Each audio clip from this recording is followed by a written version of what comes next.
सुरेश के दो बेटे थे, भीरू और धीरू।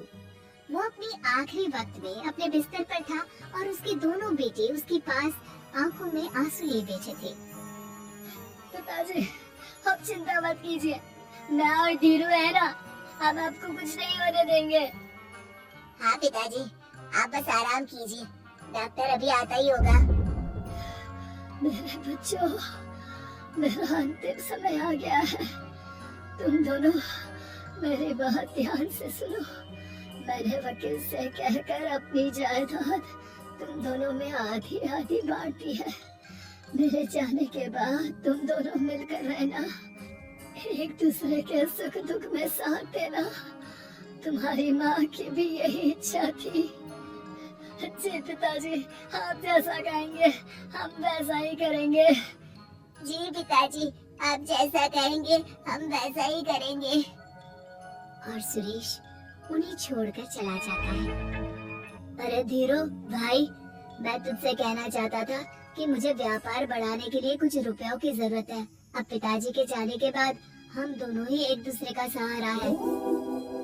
पिता के जाने के कुछ दिनों के बाद दोनों भाइयों की जिंदगी धीरे धीरे सामान्य हो जाती है। दोनों भाई अब अपना अपना व्यापार संभाल लेते हैं।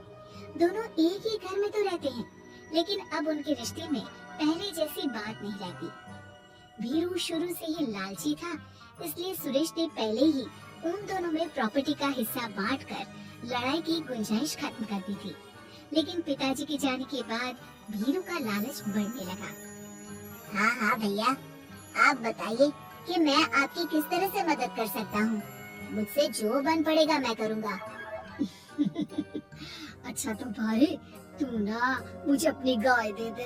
वैसे भी तू पढ़ा लिखा मॉडर्न लड़का है, भला तू गाय का करेगा क्या? लेकिन इससे मेरी ना बहुत मदद हो जाएगी। ठीक है भैया, आखिर भाई ही तो भाई के काम आता है। आप ले लीजिए मेरी गाय और उसे बेचकर आप उन रुपयों को अपने व्यापार में लगा लेना।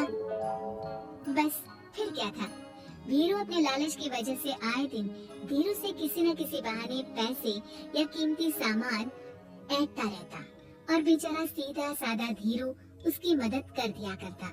इसी तरह 2 साल बीत जाते हैं और दोनों भाई शादी कर लेते हैं। शादी होने के साथ ही अपनी बीवी के कहने पर भीरू अपना हिस्सा अलग कर लेता है। अब दोनों भाई अलग अलग रहने लगते हैं। अरे साधना, ये देखो, मैंने आज ही एक बड़ी डील साइन की है। ये शहर का सबसे बड़ी फैक्ट्री का मालिक है। इसके साथ व्यापार करके मेरे व्यापार में दिन दुनी रात चौगुनी तरक्की होगी। लेकिन इसकी बस एक ही शर्त है, अगर इसे हर हफ्ते सामान की पेमेंट नहीं दूंगा तो मुझे इसे जुर्माने के तौर पर बहुत बड़ी रकम देनी होगी। ये तो बड़ी ही चिंता की बात लगती है जी। अरे चिंता कैसी, मैंने पहले ही हिसाब लगा लिया है। मैं इसे हर हफ्ते पेमेंट भी दूंगा और एडवांस पे ऑर्डर भी, तो फिर चिंता काहेगी। पास से गुजर रहा भीरू उन दोनों की सारी बातें सुन लेता है और फिर, अरे राधा सुनती हो, उस धीरू ने आज एक बहुत बड़ी डील साइन की है। ये सुनकर ना मुझे बहुत बुरा लग रहा है। भीरू उसे सारी बात बताता है। तो ऐसे हाथ पे हाथ रख के गुस्सा करने से क्या होने वाला है? आप तो उस डील की कमजोर कड़ी जानते ही हैं, तो मारिए हथौड़ा।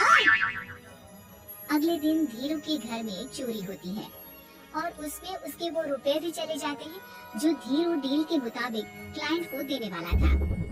फिर शर्त के हिसाब से धीरू को जुर्माने की रकम देने के लिए अपना घर गिरवी रखना पड़ता है और उसका व्यापार भी बंद हो जाता है। सुनिए जी, आप दिल छोटा मत कीजिए। आप कोई ऐसा बिजनेस कीजिए जिसे आप जल्दी से जमा सके और कम पैसों से भी शुरू कर सके। आप फल सब्जियों का व्यापार शुरू कीजिए। तुम ठीक कहती हो, मैं कल से ही मंडी जाकर सब जानकारी लेकर आता हूँ।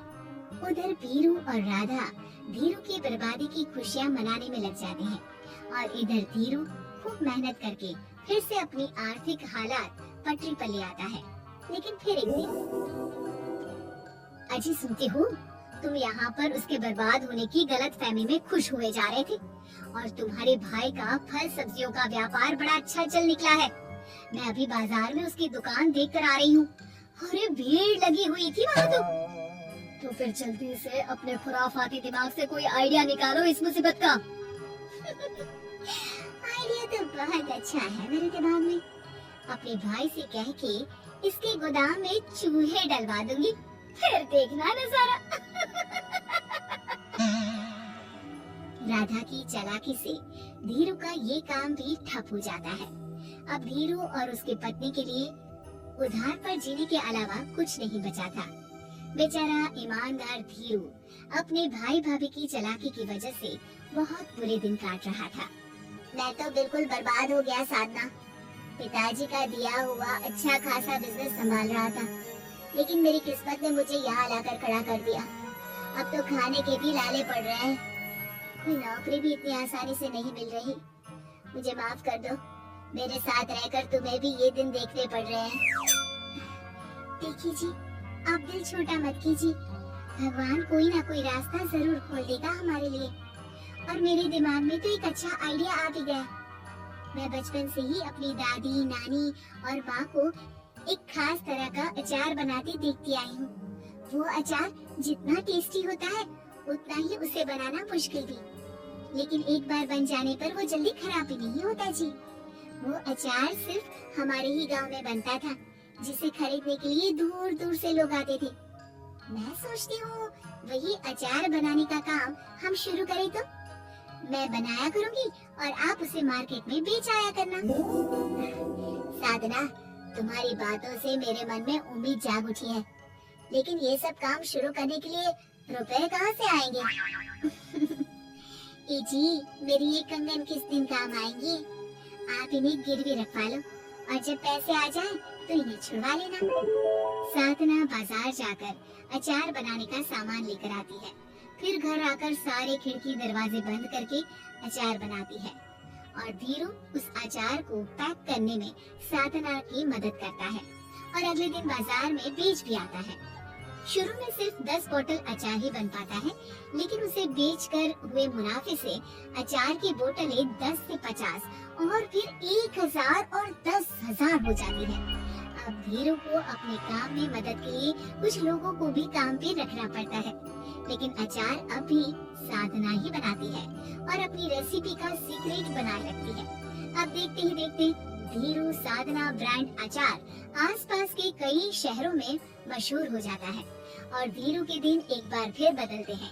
धीरू के पास अब धीरू से दुगना बड़ा घर, गाड़ी, धन, अचार की कई फैक्ट्रीज और नौकर चाकर होते हैं।